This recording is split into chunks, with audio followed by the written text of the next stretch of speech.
YouTube, what's going on? HeirofCarthage here. It has been a busy couple days for me, but I am back and we are going to be hammering into it. And folks, I've got another giant 4v4 for you. This was one I played with a bunch of folks from my Discord. If you'd like to play stuff like this, please feel free to join us. The link is in the description. Hey, when you get to the end of the video, make sure you rate it up or down, leave a comment, tell me what you think. Anyway, let's get on into this one. So this is going to be, like I said, a 4v4. It's going to be good versus evil. There's so many weird graphics glitches going on in this map. I don't know what this... It's like drawing and redrawing and weird shadows. Look at all that. Anyway, try to ignore that nonsense, unlike I just did. And this is going to be Dwarves, High Elves, Lizardmen, and Empire taking on the forces of the Beastmen, the Tomb Kings, or rather the followers of Nagash. And we're also going to have Norska and Chaos. I will be repping Beastmen in this battle, but let's take a look at all the other armies first. So the Dwarves are kind of holding up the infantry line for everybody. That kind of makes sense. They have some tough armored infantry, and across the front there are 4 units of Iron Breakers, and they are backed up by several units of Miners with blasting charges, meant to disrupt our frontline charge. They have a few Longbeards in the back. The army of the Dwarves is actually led by Ungrim Iron Fist, and he is supported by a Runesmith and Gotrek. Not a bad choice. That gives you 2 massive damage units with 1 unit that can slow other stuff down.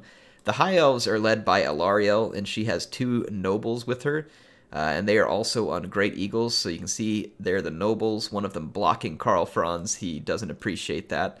Karl obviously leading the Empire. If we take a look at what the Empire's brought, they have a Templehof Luminarch over here.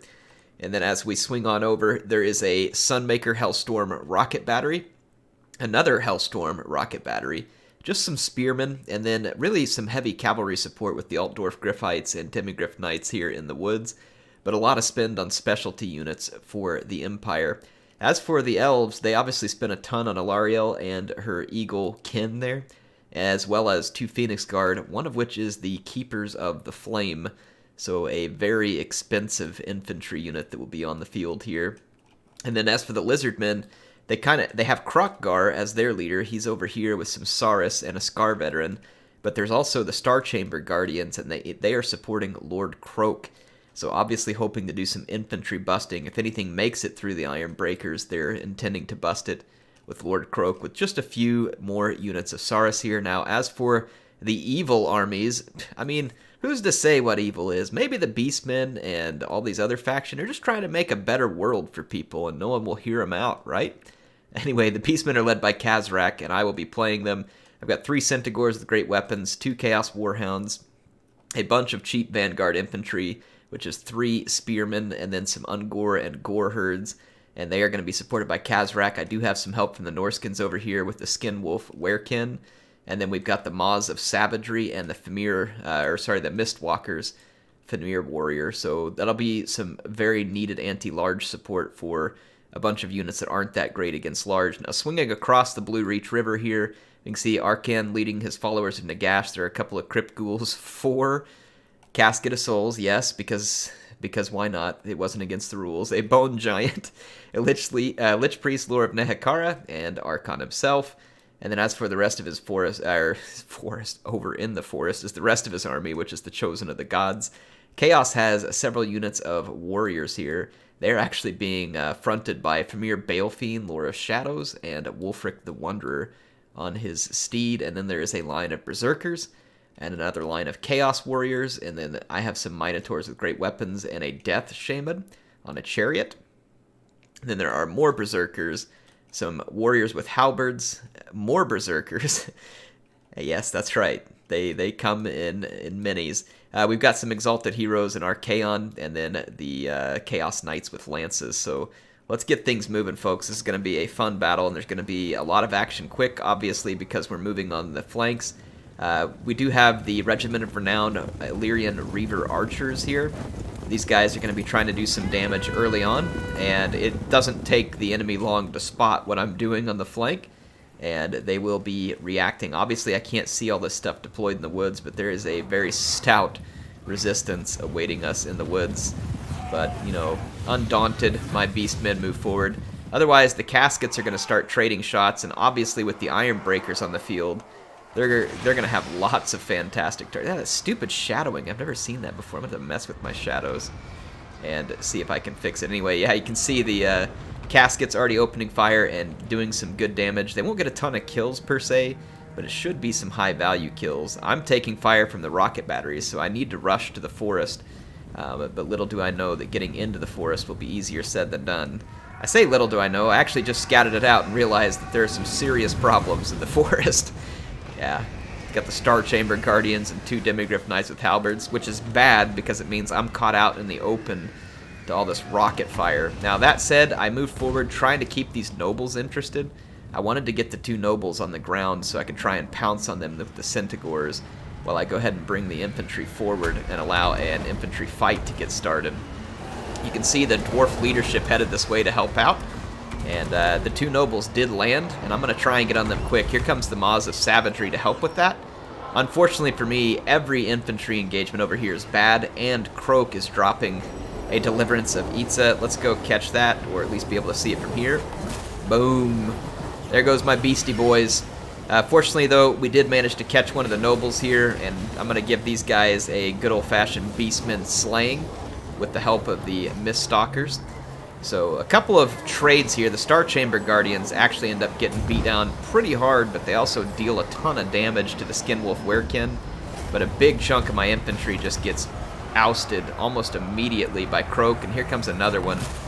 So early on, Kroq able to get a whole bunch of kills on my beastmen, and it's not looking good. The dwarf leadership's here. Some of my troops are going to have to start falling back.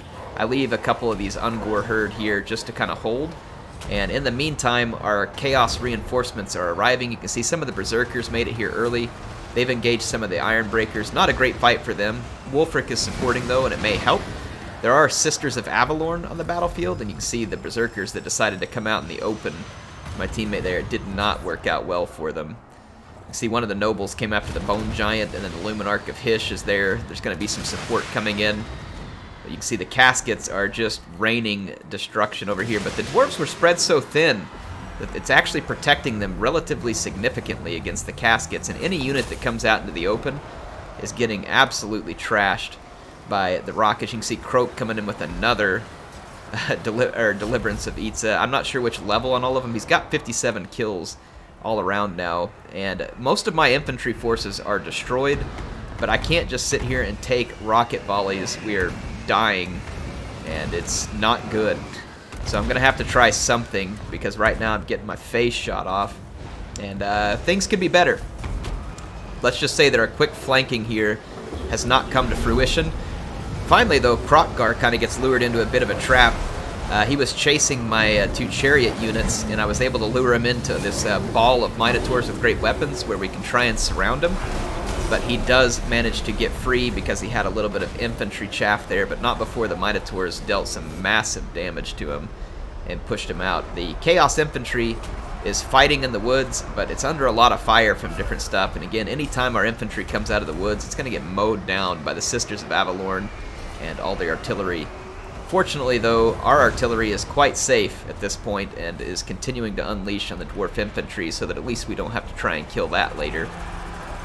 Meanwhile, a big fight is about to get started over here. These Royal Altdorf Griffites and the Demigryph Knights with halberds have come over looking for an engagement, and they have done some damage, and right now most of my fast units are scattered, so this has been a bit of a problem. Karl's over here as well, and you can see once again Kroq Gar kind of getting himself into a fight he doesn't want to be in, though he did have some archer support, which was helping these Miststalkers and Maws of Savagery actually get the charge on the Demigryph Knights over here. And as this engagement starts, I notice that I have a bunch of my troops regrouped. For the moment, I'm going to try and pounce them on Karl Franz and see what we can do. I can't help the Maws and the Miststalker right now, but they will cause some decent damage. It's just the Griffites there that will be a problem over the long run. In the meantime, Kroq Gar has gotten out of position again, and I bring the Minotaur blob over. I'm going to try and work to surround him better this time. Archaon has him pinned on one side, but I do believe I clicked some attack orders to get around him. And Karl gets bogged down in a very bad fight. He is using Galmraz, which will make him quite powerful. but he is really going to take some damage here. It's not going to be an ideal situation for him, especially with the Skinwolf Werekin here to support. You can see Kroq did get surrounded. I managed to get my Minotaurs all the way around him. He is not getting loose, and they just clean his clock here. He gets knocked out hard. But overall, the battle not going great for my team at this point. Despite some heavy damage done to key characters, there is still a ton of units on the battlefield that are all going to be very dangerous. Now, the Miststalkers and the Maws of Savagery got wrecked by the Demigryph Knights in the end because there was infantry support there as well. Karl is about to go down until he gets support from those units. And so at this point, this fight will start to flip back the other direction. But there are some Knights with Lances there, very tough units, will help hold on. And here comes 2 Exalted Heroes and Archaon to help as well. So there's a lot of units piling into this fight, and it's about to turn into a big mess. As far as the fight in the forest, some of our infantry from Chaos and Norsca is still alive. They're just under heavy fire, and there's a ton of enemy infantry over here, more than they can handle, especially with the Phoenix Guard. So my team is just trying desperately to take out leadership over here and do everything they can to win some engagements here that might help us be able to take out everything that's left. Now, the Minotaurs with great weapons are able to get over here and come into the fight with the Altdwarf Griffites through the Knights with Lances, which ends up being a huge benefit. You can see Alarielle over here trying to save Karl, but it's just too late. He can't be saved. And look at this, man. The Minotaurs with great weapons just destroyed the Altdwarf Griffite, and then chewing through the Demigryph Knights. Since they didn't get countercharged, they will do just horrendous damage to these units. Look at their damage there, 110. Compare that up to a Demigryph Knight, and it's very different. So Minotaurs dish out tons of damage. They're just a little bit squishy because they don't have the same armor level and stuff that some of these other units do. The caskets are out of ammunition. They did a pretty good job overall at cleaning up a lot of the dwarf infantry, but things could be better for our infantry. There are still some warriors back here, but like I said, overall, things not looking good from an infantry standpoint. A lot of my infantry was weak and got wrecked from the beginning, and although we have taken out a few enemy leaders over here like Kroq Gar and mostly finished Karl, he's still here, unfortunately. It has cost my team dearly. Do manage to take out an ancient salamander on the way, but it is not looking good for us. There are many, many difficult hurdles to overcome here. Griffites gone, Demigryph Knights gone, some of the nobles are gone, but Alarielle's still alive, the Life Mage is still alive, and there are some very expensive Phoenix Guard here. I do have a Purple Sun left on my Death Shaman, but it is going to be challenging to use it properly. We do have a few Chaos Infantry units here, which will be very important. Unfortunately, though, Lord Kroq is still very much alive, and that's not really helping matters at this point. The Beastmen are going to have to, the Tomb Kings are going to have to try and move up and come help support since they're out of ammo. And I'm just looking for targets of opportunity here with the Minotaurs with great weapons, and Kroq becomes such a target of opportunity because I could see that the Sisters of Avalorn were about to run out of ammo. So I knew that this would be a relatively safe engagement for me to take, but Kroq is running for he's not really alive. I was going to say he's running for his dear life. Whatever it is you call his state of existence, he's running for it, and I'm going to plow right through the dwarves and go after him and try and chase him down.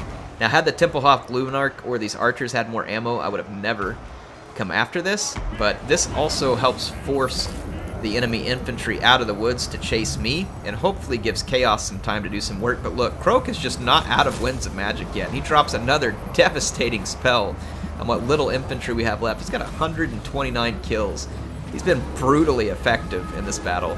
I didn't get a great surround on him here. I needed to order the Minotaurs all the way around him and keep him completely surrounded, and he was able to wait for some Sara Spearmen. So my Minotaurs have to break up after dousing Kroq pretty hard here. He almost got killed, but now he can hide in the Spearmen and be relatively safe. So now we're just looking to pick off units as it is possible. But there is almost an overwhelming amount of infantry left for our enemies, and a lot of their leaders are still alive. We haven't even touched Ungrim. Gotrek has taken some damage, but it's not near enough. So, not near enough. It's rough for us. Arkhan uses his Purple Sun, but it doesn't really connect with anything here. so it doesn't end up being worth it. I'm saving my Buna and Purple Sun. Here comes a Fate of Buna on the Keepers of the Flame. Trying to put it on the most expensive unit possible, and late in the game, after Alarielle has done her Star of Avalorn. So definitely was kind of holding that to try and help give us a chance, but there is a big mess left. You can see Kroq still going at it over here, somehow alive. This guy's incredible. Just doesn't know when to die. The Knights with Lances. I'm still running around with the Minotaurs trying to get the attention of enemy units, and we end up in a fight over here where it looks like we're going to try and go after the infantry units in this area. We did tremendous damage to the Keepers of the Flame, but like I said, there's a lot going on here. Franz just has to stay away, and it helps leadership. There's still Saros warriors over here. There's a bunch of infantry headed our way, so this is kind of a last effort here for the forces of evil. So often misunderstood, you know, just trying to make the world a better place, and all of these supposed purveyors of order have to come out and ruin it, you know, kill our armies. I don't know what the heck their problem is. Don't they want to see a new world order? Or disorder, I should say. No, they start dive bombing in, and army losses are starting to mount for my team. Gotrek's now in this fight. The Runesmith's in here. It's not good. And I think Kroq has yet another deliverance. He's had like so many deliverance of Aether spells here. I don't even know how to count them anymore. It's ridiculous. Kroq now up to 145 kills. The Toad that just wouldn't die. And all of our forces either chain route or crumble. And, well, you know, the forces of order take it today. I guess they can have this one. We weren't really trying anyway. No, they beat us good. It's always a high-risk scenario when you bring the kind of flank rush army like I do. What we ran into was not easily breakable with what I had, and then it takes a long time for the Chaos Warriors to get in position. Though, to be fair, I couldn't really sit back and kind of wait for that attack. I maybe should have deployed further back, allowed Chaos to come completely forward through the woods, and start drawing attention before we attacked completely from the rear, possibly doing more damage, but we didn't have a lot of great answers to some of the more expensive infantry that showed up. We really had a lot of Chaos Warriors from Dutch Skink, and these units weren't bad against a lot of the stuff we were up against, but they ended up not being a good pick because the White Lions showed up. We didn't expect to see the White Lions or the Phoenix Guard, and so our infantry ended up being a poor pick, and then Kroq just absolutely took a fat dump all over our infantry. You can see that here, so Golden Eagle doing a great job of cleaning up a ton of infantry. Not So Casual took a lot of damage, but if you look at his leadership core, nothing wrong here. I mean, this is a tough leadership core, and we really had no answer to it most of the time as well. We would have had to gotten these guys to late game and run them over with chariots or something to have a chance. And as for the Empire, of course, they got their kills out of the rockets, and that was very important for them to get some of those kills because it really hurt. Icon has recon. Is this a throw to Halo? I like it. In any case, yeah, you saw the High Elf army there. A lot of fun. Alarielle doing some healing to try and keep her forces in there. Like I said, Dutch Skink rolling in with Chaos here. What I thought was interesting is that even with very few kills, you can see how much damage these Minotaurs cause. I didn't put chevrons on these guys before the battle. Both of them double chevron because of how much stuff they beat down. Kroq Gar, the Altdorf Griffites, more Demigryph Knights. They put a beating on a couple of other single unit characters, so they really leveled up a lot. They were doing some tremendous damage. They just didn't have any support by the end of the battle. And then Austin here. What was curious here is that even with shooting all these units, you can see being spread out in the thin lines with few numbers like the dwarves have, his Casket of Souls just weren't very effective. And that is a huge deal here because usually these units will be tremendously effective, but in this case they just weren't. They didn't do the damage that we needed them to do. I almost think maybe the Iron Breakers were the wrong target, and we should have been firing at the Sisters of Avalorn and the Keepers of the Flame and stuff like that, because the Iron Breakers, although tough, are a little more surmountable at the end of a game. So I don't know, interesting question for us. Then as for Norska here, great support where he deployed with my units. The Skinwolf Werekin and the Maws of Savagery and Famir Warriors definitely helped keep me alive a lot longer than I would have been without that support, so I really appreciate Storytime pitching in there. So thank you to all players here. Hope you enjoyed another big 4v4. I'll be playing some more of those very soon, so keep an eye out in the Discord. I'll put a message up and we'll be playing some more. HeirofCarthage signing out for now. I hope to see you all soon in some more Total War Warhammer 2 action.